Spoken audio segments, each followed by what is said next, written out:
BNP সরকার দায়িত্ব নেওয়ার পর ৭২ ঘন্টার মধ্যে তারা যে ঘটনা ঘটালো নজিরবিহীন।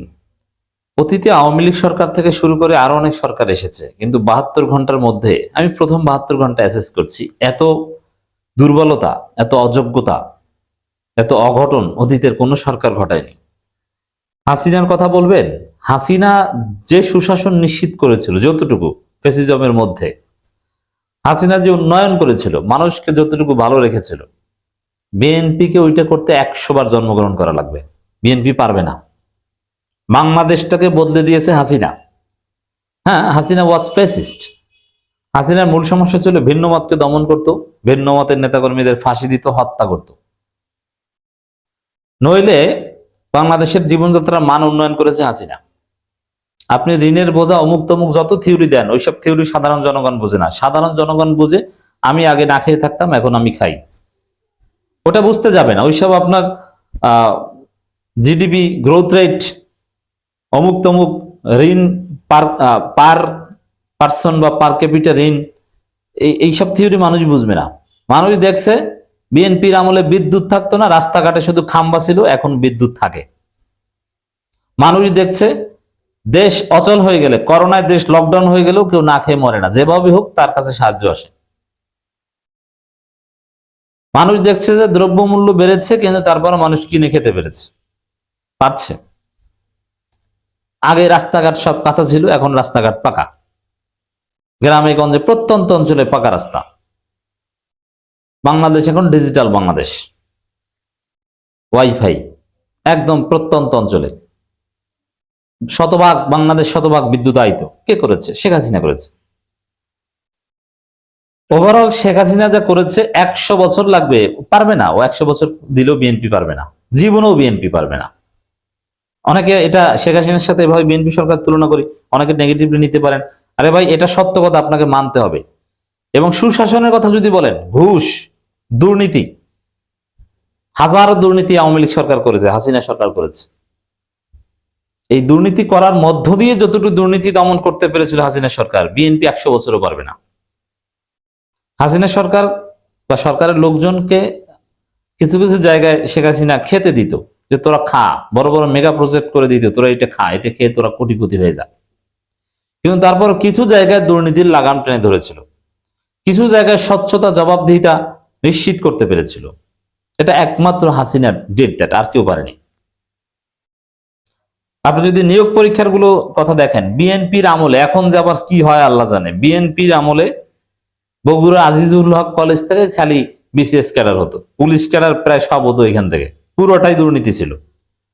বিসিএস ক্যাডার নিয়োগ থেকে শুরু করে বিভিন্ন ব্যাংক, বিমা ইত্যাদি ইত্যাদি ফার্স্ট ক্লাস যে নিয়োগগুলো সরকারের বেসরকারি, সব দুর্নীতিগ্রস্ত ছিল, নিজেদের লোক ঢোকাতো। কিন্তু হাসিনা এসে সাহস করে এটাকে ফেয়ার করেছে। হাসিনার আমলে বিসিএস নিয়োগ ছিল 99.99% ফেয়ার।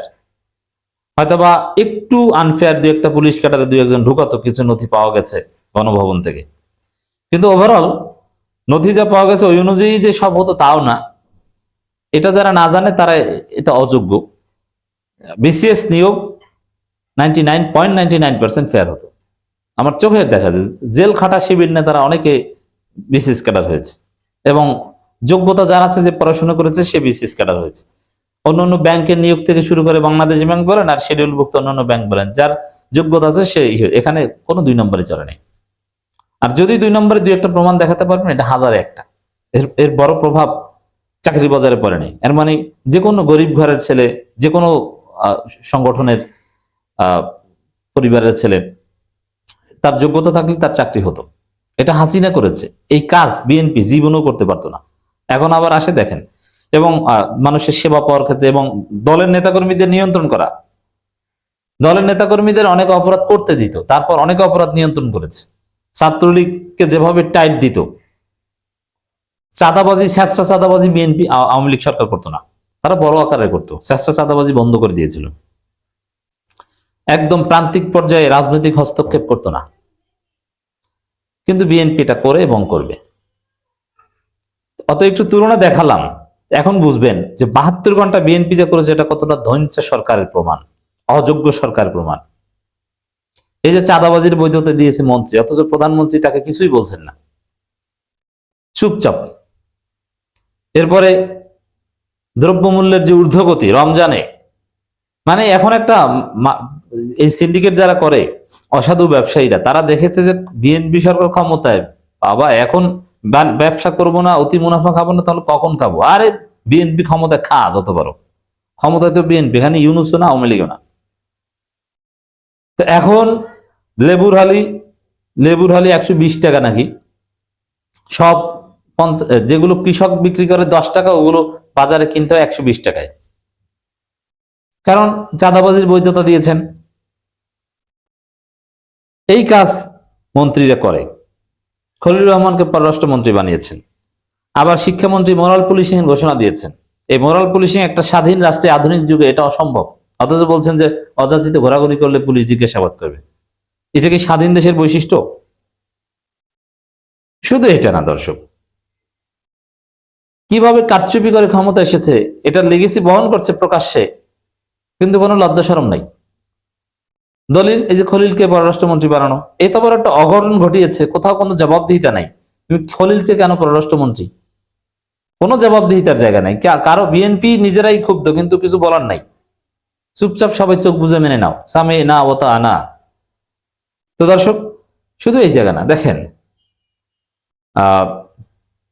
ইউনূস সরকারের যে পররাষ্ট্রনীতি, ইউনূস সরকারের যে বিভিন্ন চুক্তি যেগুলোর বিরুদ্ধে বিএনপি উপর অনেক কিছু বলতো, এখন ওইগুলো সব বহাল রাখার কথা বলছে।